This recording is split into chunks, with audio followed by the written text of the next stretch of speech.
Miami's fire. Miami's fire. Ooh, let me shimmy. Look, let me shimmy. Come on, Miami. Oh, okay. We have a lot to unpack in regards to the Real Housewives of Miami. Episode 11. They were the only Real Housewives franchise to actually have an episode during the holidays, which resulted in low ratings because a lot of people, look, I was traveling. A lot of people were celebrating the holidays. Okay. But I feel like they're having such a consistent season. They've had consistent seasons since their return and their reboot. But I'm really enjoying this season for a variety of reasons because there's a lot of real things happening within the group personally. And as you know, we've been following and recapping and talking about Gertie's cancer journey. And again, another week where I'm like, oh, like my heart is heavy, but at the same time, I have to remind myself she's okay. She's breast cancer free. She's okay. She's breast cancer free. But to follow this journey as she's going through it, and then these ladies being really insensitive. This was probably the first episode where I felt like the ladies finally rallied around Guerdy. Lisa, you are coming off as the only Karen. Look, just when you call someone Karen, look, you could be look, I'm getting flummoxed. Here's the thing. Just because we call you Karen doesn't mean that you're racist. I'm not saying that. But the behavior is so annoying this season. But it's okay. It's all right. We will get back around because I still like Lisa. But she's been intolerable this season. Because I really feel like she doesn't give these women grace in regards to, they rally behind you. They're saying these things because they love and support you. Them telling you not to drive Lenny's car after he's accused you of tampering with the car and adding listening devices. They're not just saying that because they want to say that. Yes, I didn't love the way that they handled that conversation because it felt like everyone was just bombarding you.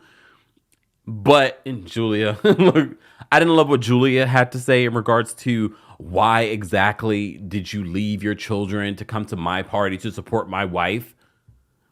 But everyone, I felt like we're on the same page that Julia, this is not the way to go. This is not the way to go. Sidebar, Larsa, you are so phony. You literally on Watch What Happens Live was like, I don't know why the girls are so,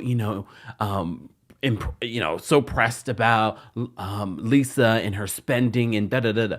You were literally joining in that conversation. You were literally talking about Lisa and how she's not responsible with money. And the fact that that episode aired and still on Watch What Happens Live, you're saying the same thing. Like, Larsa lives in her own world. A world where she wants us to believe that this relationship with Marcus is real. I am fully convinced that this relationship, I don't know what their plot and plan is, but, and I know you're saying, Kempire, you don't believe in anyone's relationship this season on any of these shows. Maybe because I've been following this so much and I've been hearing so much tea on all of these folks that I'm just like, oh, so none of this stuff is real. None of these friendships are real. So I'm sort of like, maybe I need a break from reality TV because, or no, you guys want me to continue to be the voice of reason. Come on. You guys want me to be the voice of reason and to break down these walls of fantasy that they have out here on reality television. But some of you want to live in that fantasy world. But I think you also want that fantasy world to be convincing. And Larsa, your relationship with Marcus, that scene with you, Marcus, and your daughter, Sophia, you could see that Larsa was the one navigating and controlling that whole situation. It was awkward, it was cringy, and it wasn't interesting. This is why people are slowly but surely getting out of reality television because it's so pre-produced. So pre-produced. But anyways, I've already gone into every single thing that I wanted to talk about in regards to the Real Housewives of Miami. But let's start from the beginning. Baby, won't you listen to me? I got that flavor. I know you're dying to feed. I ain't no dancer. Just got some hip in my feet. Now throw your hands up. Ooh, you bring the lighter. I got the fuse. You make a fire.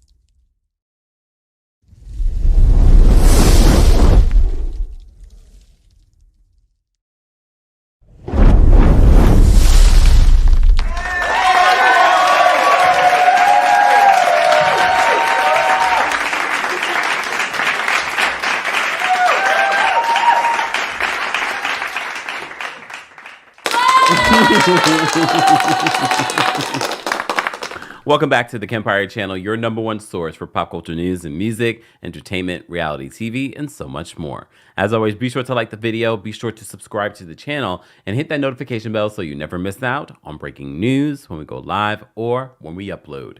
And if you're listening to this on Apple Podcasts or Spotify, don't forget to give us a 5-star rating. And for those that didn't know, you can take us on the go by listening to us as a podcast. You're also receiving special episodes on the podcast as well. So there's a mix of content. And sometimes I add extra sauce, extra notes, extra things that I thought about during our recap that I add into the podcast. So be sure to subscribe to the Kempire podcast on your favorite podcast platforms, Apple Podcasts or Spotify.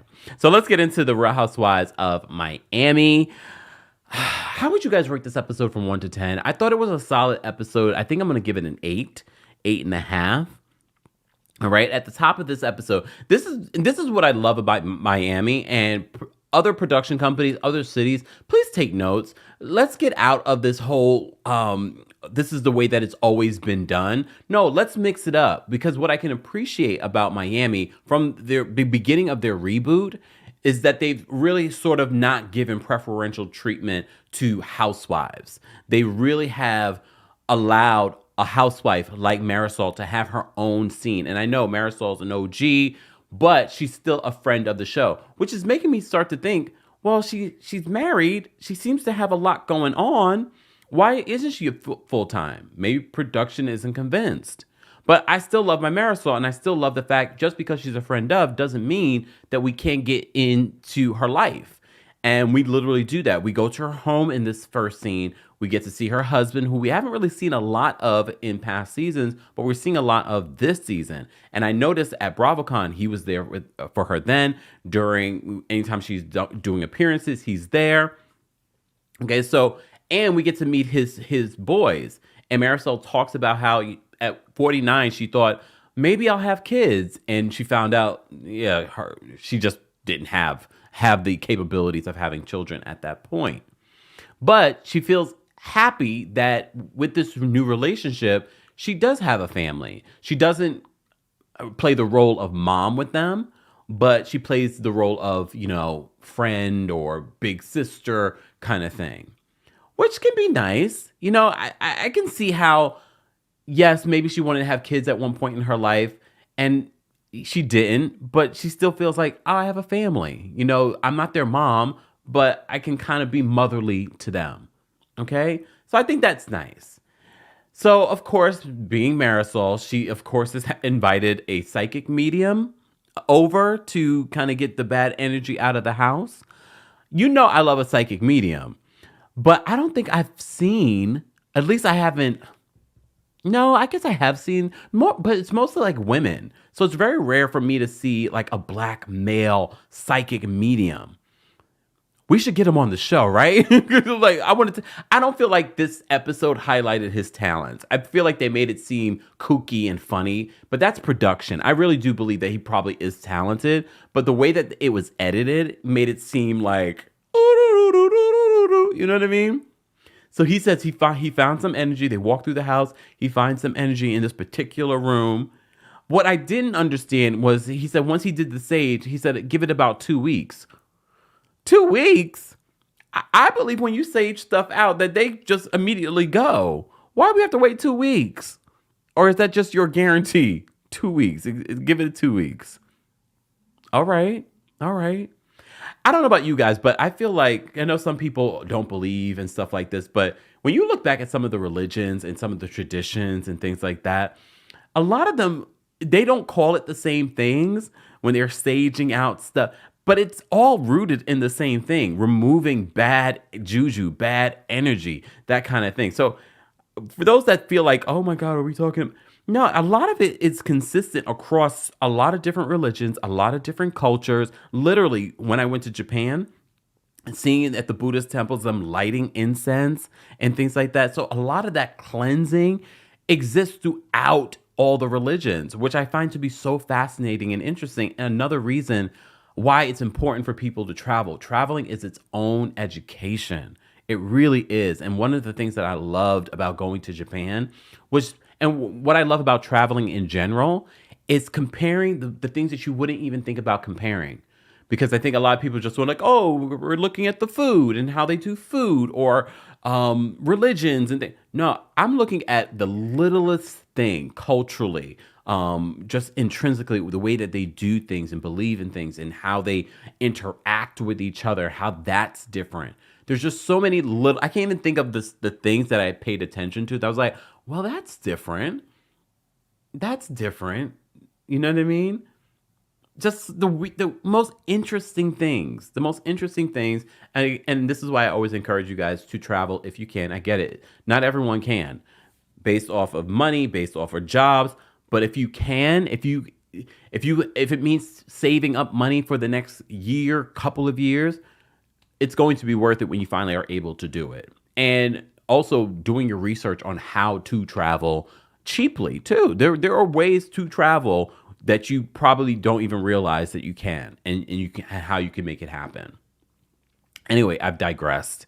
I've digressed. I don't know how I went from him saging out the place to traveling, but we are back. We're gonna come back. So I thought that was a cute scene, but it reminded me that Miami has its own rules. We had an entire scene with a friend of. An entire scene. Yes, she's an OG, but she is a friend of the show. And I know some of you are probably saying, oh, I didn't realize that Marisol was a friend of the show. Because of the way that the show is filmed, they don't give preferential treatment to the housewives. In some ways that they do, but I love the fact that they don't spend, saying that, a full-timer has to be in the scene. We saw this a couple of episodes ago where there was just Kiki and Marisol in a scene. Okay? So I thought that was interesting and something that I wanted to point out. Gertie. So Gertie gets a visit from Julia and Nicole. Gertie's still recovering from the surgery. Poor Russell. Like that scene where Russell, and Gertie's like, I need this, I need this, I need this. Gertie is a boss. I could see Gertie having a show where we follow her around when she was running her events business. Because seeing her do that, I'm sure that, because I think people still haven't connected with Gertie as a personality on Housewives, because her personality isn't your typical housewife. Gertie's personality is a working woman of, like, she does, which is also a part of being a housewife. There are plenty of housewives that are working, but also are maintaining their homes. But I think she leans more into this businesswoman. I could see a reality show around Gertie. Hear me out, because I also don't feel like Gertie has been the star of Miami. But hear me out. I could see a reality show with Gertie very much like what we saw with Kamora Lee Simmons. Remember back in the day? I could see something like that if they do it right. I'm not saying that they should do it, but if we were going to do something like that, I could see Gertie doing that. So she's bossing Russell around, and Russell's just like, can you tell me everything that you want instead of me going back and forth, back and forth, back and forth? Again, being a caretaker is not easy. Being a caretaker is not easy. And also being a caretaker to Gertie is not easy. Literally, he walks away. He's like, oh, can I also get? He's like, you're doing this on purpose. So Nicole and Julia arrive, and they, of course, coming with gifts. And, they're checking on Gertie. Finally, we have someone checking in on Gertie. But Nicole is pissed at Adriana because she feels like Adriana hasn't owned the fact that she was the one to bring Anna to this party. I said this last week during our recap of Real Housewives of Miami. I don't feel like Nicole is completely innocent. And I feel like the ladies are using this as an excuse. Both Marysol and Alexia are using this as an excuse to be mad at Nicole. They never liked Nicole. They don't love the fact that fans love Nicole on Miami. They hate the fact that she's a fan favorite and people are not loving them. But I felt like this season they were trying to embrace her just so that fans would embrace them again. But now they're running with this narrative. I think they thought that fans would turn on Nicole in regards to this whole Anna situation. I don't know what they were thinking, but Adriana, I'm just realizing that Adriana is not really owning up to the fact that she was the one behind it. So Nicole is upset about that. So Gertie gets an invitation via text from Marisol to this gifting lunch. And Gertie points out, she's like, oh, this person's invited, this person's invited. Nicole's not invited? Nicole gets emotional about it. And I think the reason why Nicole gets emotional about it as she talks about this, she says that she's not used to this. She's like, girlfriends aren't supposed to, be like this. They're supposed to uplift you. And I think for Nicole being a newbie on this show, she doesn't realize the game of being a housewife, that these ladies really aren't your friends. Some of them might be. I do believe that Gertie and Julia are really friends with Dr. Nicole outside of this show, which is rare to find, especially on Housewives. But even then, she needs to kind of keep her guard up. Because, look, she gets really emotional. And she's just like, I'm not going to any more group functions until someone apologizes. Honestly, Adriana needs to apologize. Marisol and Alexia, look, I don't feel like they need to apologize to Nicole. Because like I said, I don't think Nicole is completely innocent. I think Nicole knew that there was some drama and she was like, all right, yeah, you can bring Anna. I still don't understand why Marisol and Alexia were running from Anna. If what she said isn't true, if anything, this should have been your moment to confront her. Why are you guys running? It doesn't make sense unless you're running from something.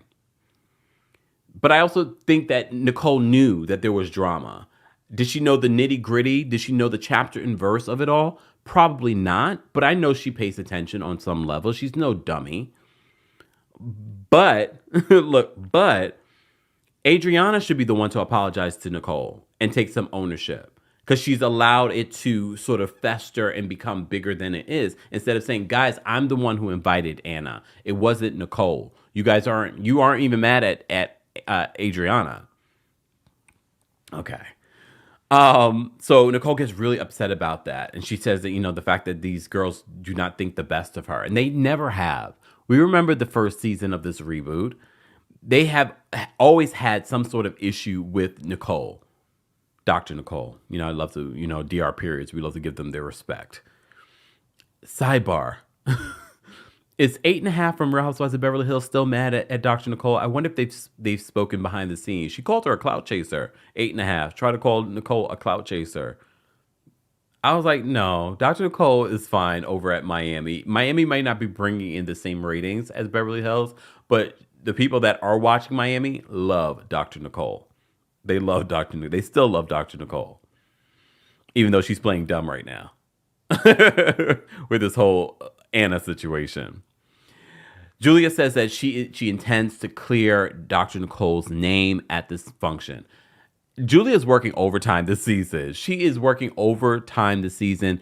But here's the thing, and I know Julia has her little fan base. Hey, Julia fans, or Juliana fans.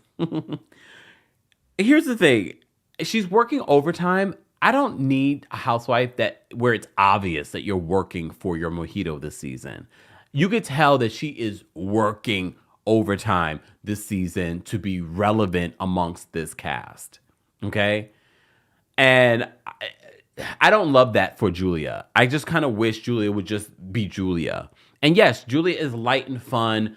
We can appreciate that. But it feels like she is working overtime to be in everything.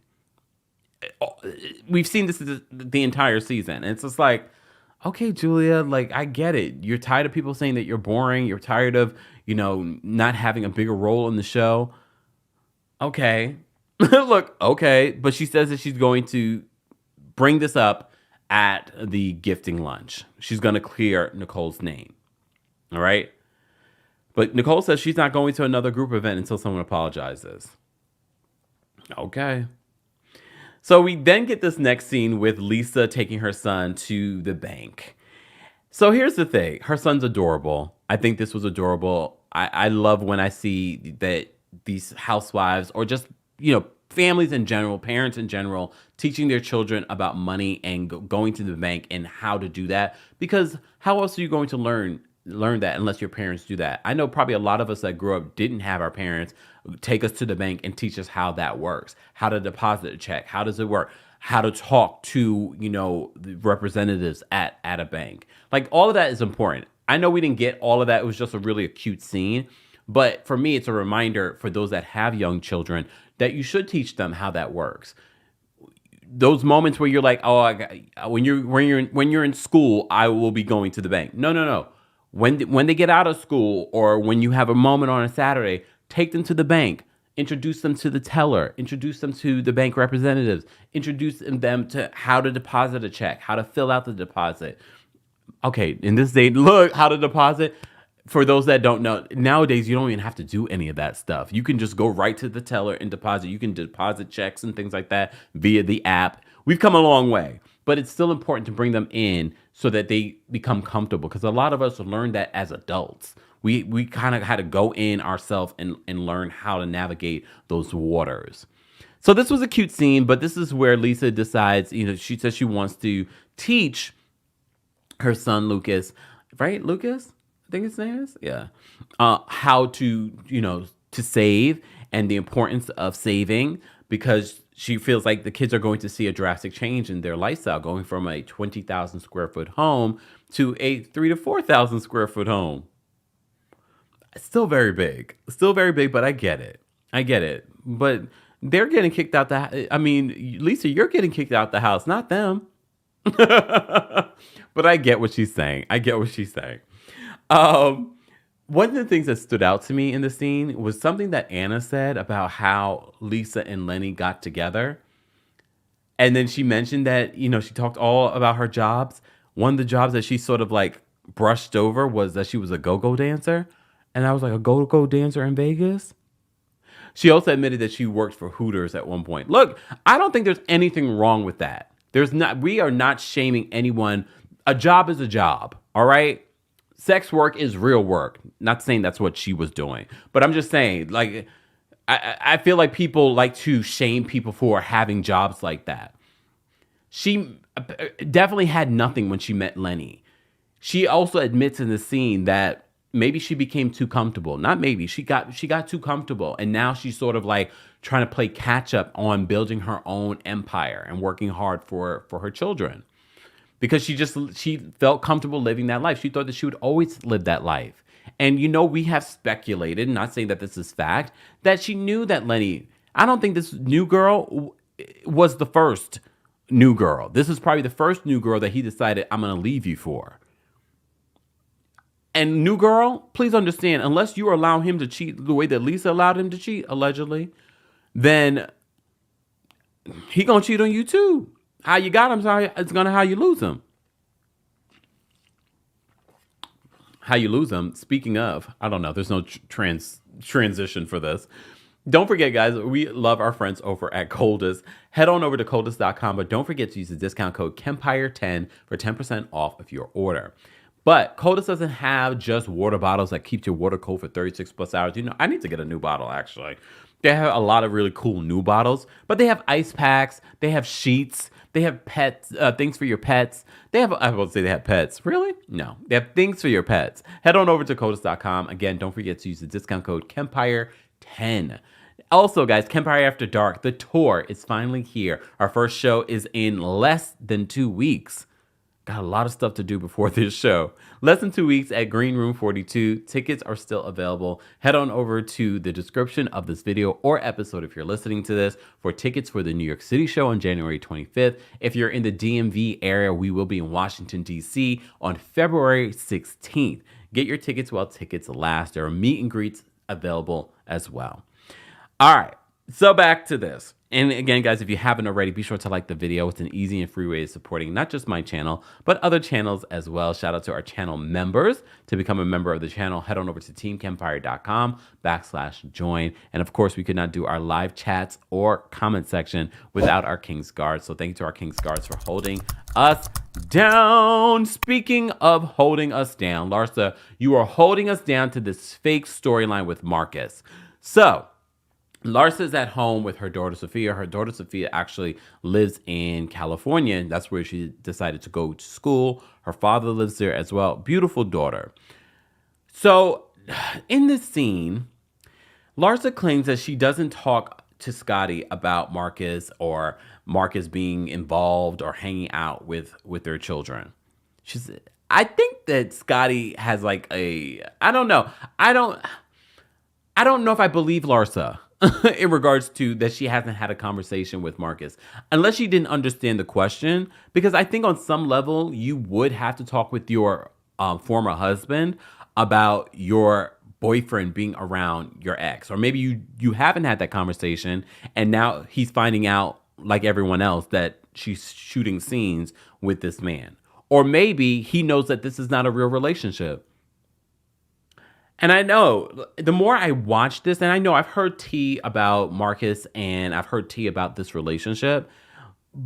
And I was like, okay, I don't know if I believe that. But as I watched this scene and as I watched their relationship play out, I'm like, what is the plan here?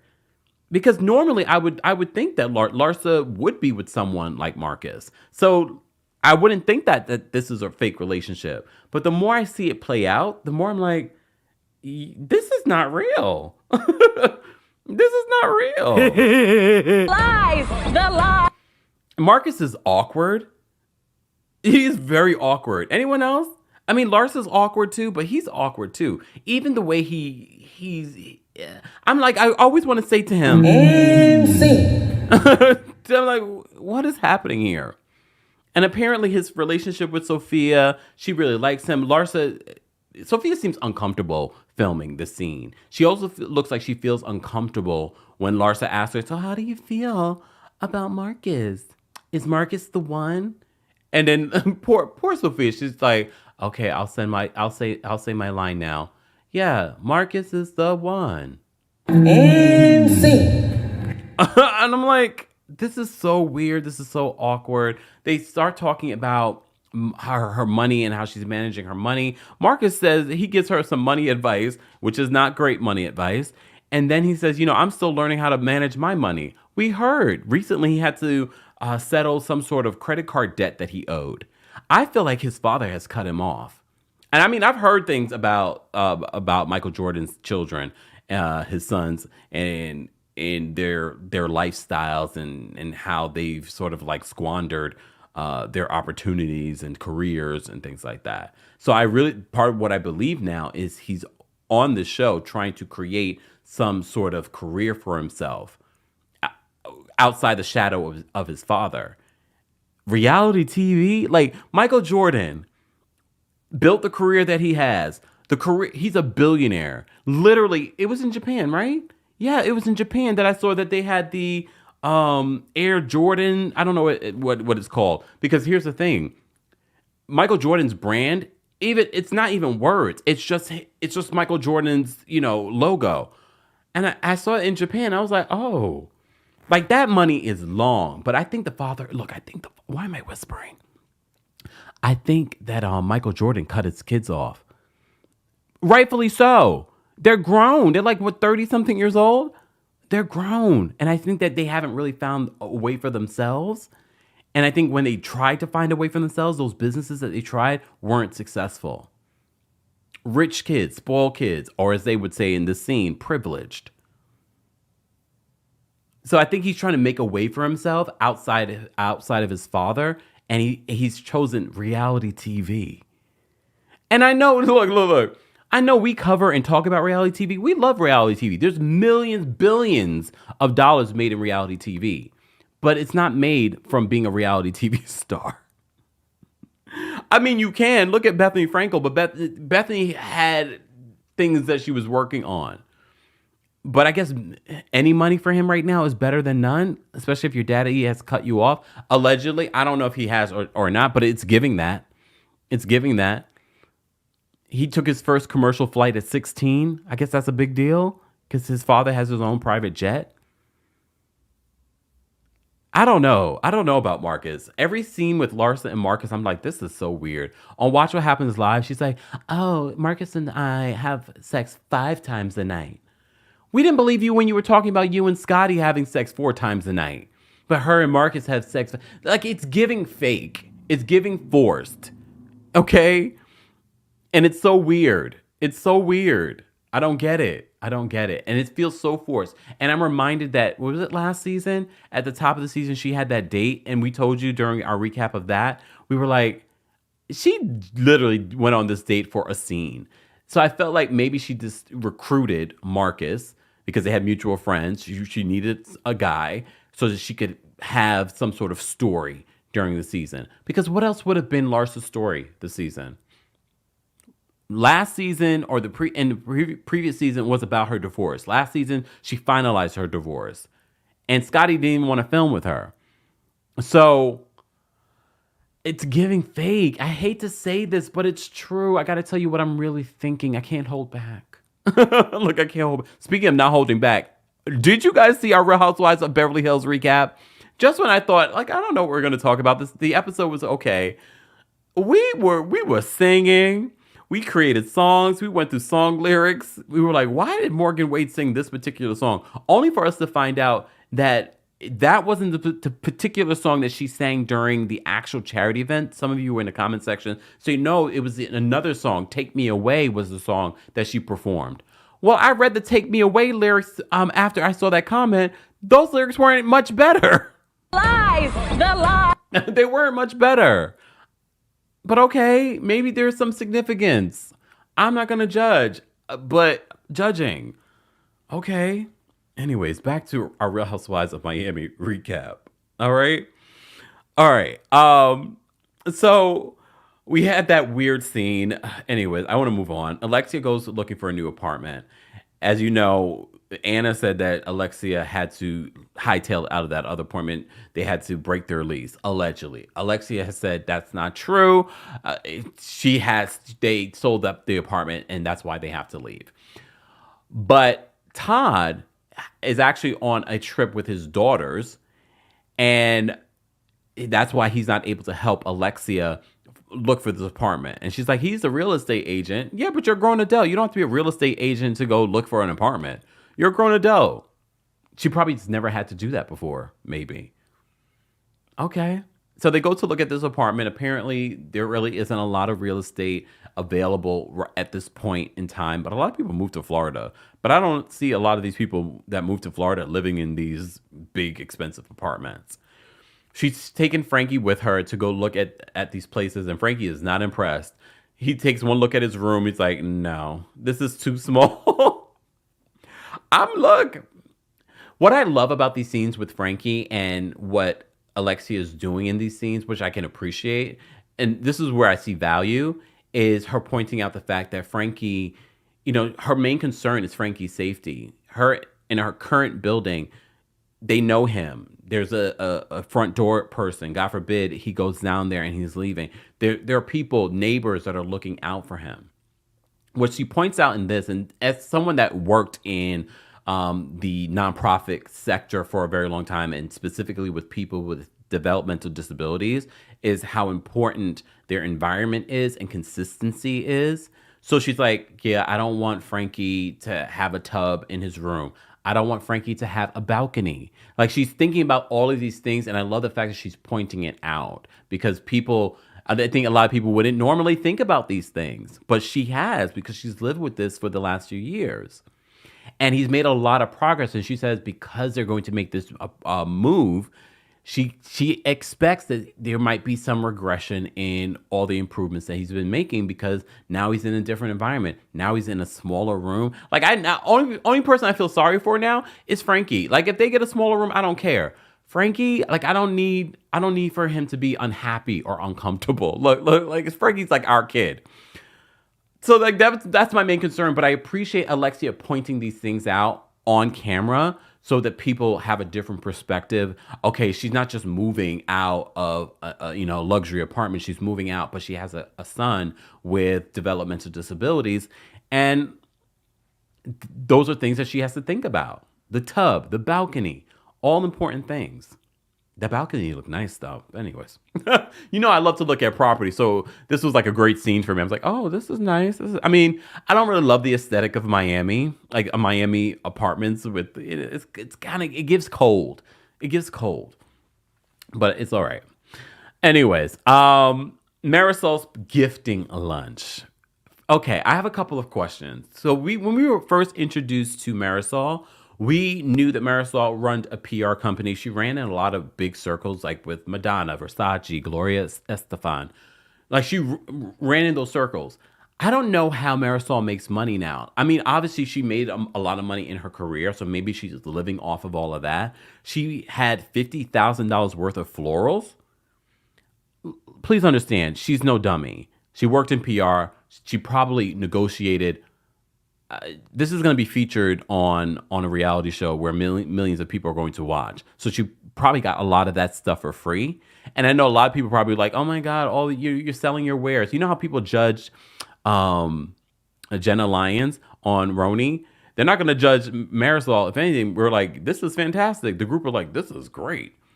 So she sets up this whole party and she has all the ladies come. And Alexia's like, oh my gosh, you did a good job. This is definitely a patent party. Again, a friend of hosting an event this season. We had that with Adriana. Now we're having Marisol host the event. And then Kiki talks about at this event that she wants to host them during swim week. Friend ofs hosting events. We have 3 friend ofs hosting events this season. We don't see that in other cities. We don't. Sidebar, is Roni going to get some friend ofs? I just realized we didn't really have any friend ofs last season. Maybe that will help, mix things up next season. All right. Anyway, as soon as Julie arrives, it gets so awkward. She's so awkward. She comes in and Alexia's like, are you okay? But you know what I love about Kiki? Kiki is so funny because Kiki was just like, what's wrong with you? Alexia's like, oh, are you okay? And then Kiki's like, she's not here for it. Like, why are you acting weird? Kiki made me laugh. She made me laugh because it was true. Because Julia just came in being weird. So Kiki talks about Swim Week and the big deal of Swim Week in Florida. We're going to see more about Swim Week next week. But she's booking a lot of shows during this time. Julia also is getting back into doing some runway modeling. This after 20 years of not doing it, she says. All right. Marisol reveals that she didn't invite Nicole. And it's because her and Alexia really believe that Nicole knows what she was doing. All right. And Marisol says that Adriana told her that Nicole was the one to invite Anna. And she says that Adriana seems very uncomfortable with Anna being there. So she doesn't believe that Adriana had anything to do with it. Only for her to later say, I'm tired of fighting with Adriana. So they just want to be mad at Dr. Nicole. They just want to be mad at Dr. Nicole. All right. But Julia is just like, Adriana, you need to say something. You need to say something. And Adriana is saying in another language, stop, don't start, stop, don't start. Eventually, Adriana does own the fact that she was the one that invited Anna to this luncheon. But Alexia and Marisol, they still are mad at Nicole. They still believe that Nicole had something to do with it. And like I said, I don't think that Nicole was innocent. But even the fact that Adriana takes accountability and says, I was the one to invite Anna, they're still mad at Nicole. They're not mad at Adriana. But Marisol admits, she's like, I'm tired of fighting with Adriana. Oh my goodness. Oh my goodness. All right. So, but the ladies are still mad at Nicole. They're still mad at Nicole despite finding out this information. So Lisa arrives late and she has an axe to grind with Alexia. Which is so weird because I was like, wait, are we still mad from what happened in Palm Beach? So she feels like she wants to confront Alexia. So Alexia and Lisa end up having like an awkward back and forth. And Alexia's just like, I was looking out for you when I was saying what I was saying. Gertie is there just sort of like, what is happening right now? What is happening right now? And Gertie is literally watching them fight. But what we find out in this scene is Gertie found out in the car over that she has to go back in for another surgery. I just want to paint a picture for you guys because I think some people, especially watching the scene, don't get the depth. Imagine thinking that you're in the clear and you get a call, or not even that. Something happens. Maybe it's a relationship thing. You just got into a fight with your ex right before you have to go be with friends or something like that. So in your mind, as your friends are talking about all kinds of things, you're thinking about, what all the thoughts and anxiety and fears that you're having, or the argument that you just had, is in your head over and over again, or the anxiety is in your head over and over again. So she's trying to play nice. She's trying to have a good time. She's trying to do her job. She's trying to show up. She literally just had surgery. She's still sore. Like, you could be sore for weeks after a surgery like that, because I know someone that had something similar. Weeks, months, you could be sore. And then she finds out that she has to go through another surgery just when she thought that she might be in the clear.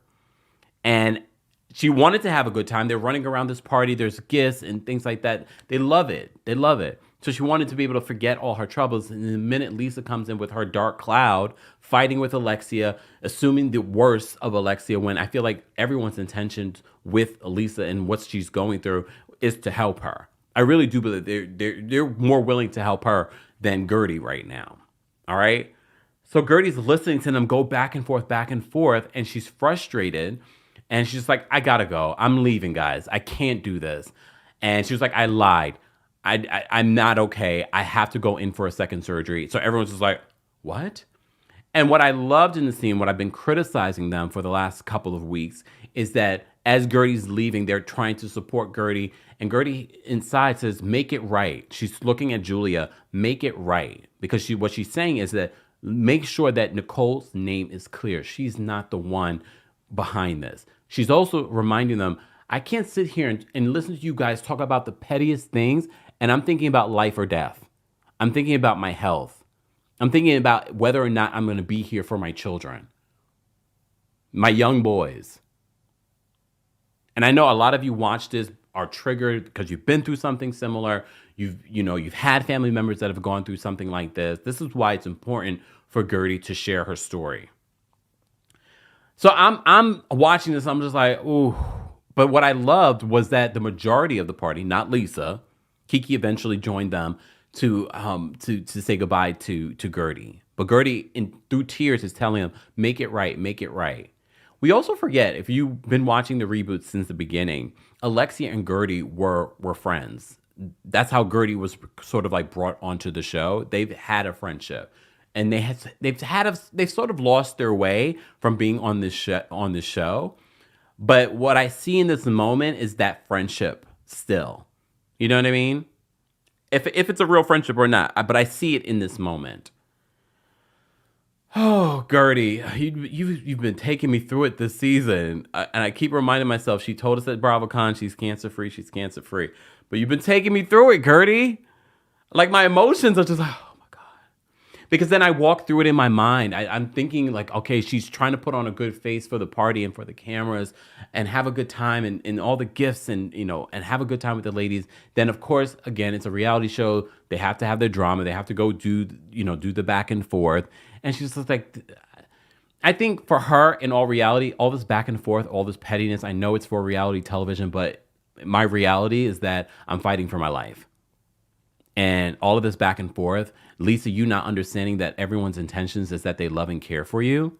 At one point in that scene, when Gertie is just like, I'm leaving, and she's speaking to Lisa, she's like, don't yell at me. You're such a child, Lisa. You're so emotionally immature. This is the Lisa that I just can't stand. The shallowness of it all. It's like you don't get where she's coming from or what she's going through. Like, this is the moment, like, you know what, Gertie, you're right. And I know she's going to get this together for the reunion, because I need to see a lot of apologies to Gertie during this reunion. I need to see a lot of apologies, because a lot of people have been so self-absorbed that they did not help or support Gertie during this journey, besides people like Julia, Adriana, and Nicole. But I did see Marisol and Alexia show up during this particular episode and this scene. Kiki as well. Lisa, you were still sitting at the table, mad. I did see that Lisa said that the car that she drove, because she got a lot of backlash, the car that she drove, she said it was a rental. It wasn't her housekeeper. She just felt it was easier to say it was her housekeeper's. Okay, girl. If anything, your housekeeper should be driving a nice car, saying that you pay her well. Even though a Honda's not a bad car, it's a reliable car. But anyways. Look, anyways.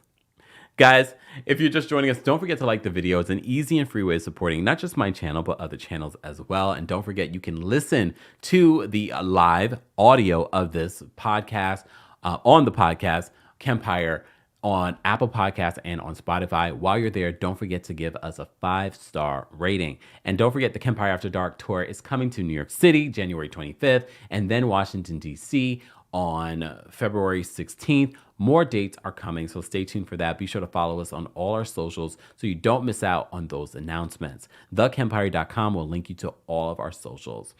All right.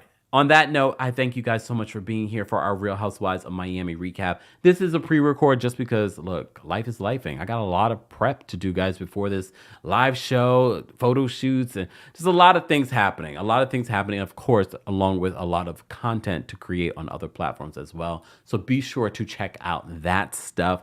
But at some point, maybe during, the next episode or whenever, we will do a live show with a call-in so you guys can share your thoughts. But feel free to share your thoughts in the live chat and in the comment section on the Real Housewives of Miami's latest episode. Are you still enjoying the season?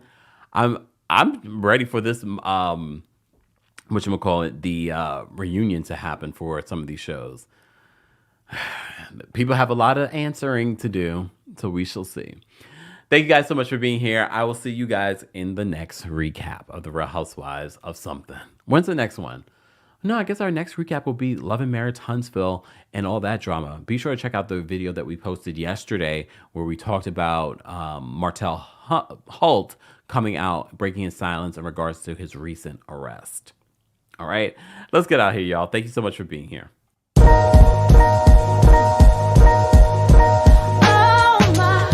You got that hotter than a summertime in July. Time magic, and I got to have it. I got to say it again. Oh my, you got that hotter than a summertime in July. Time magic, and I got to have it.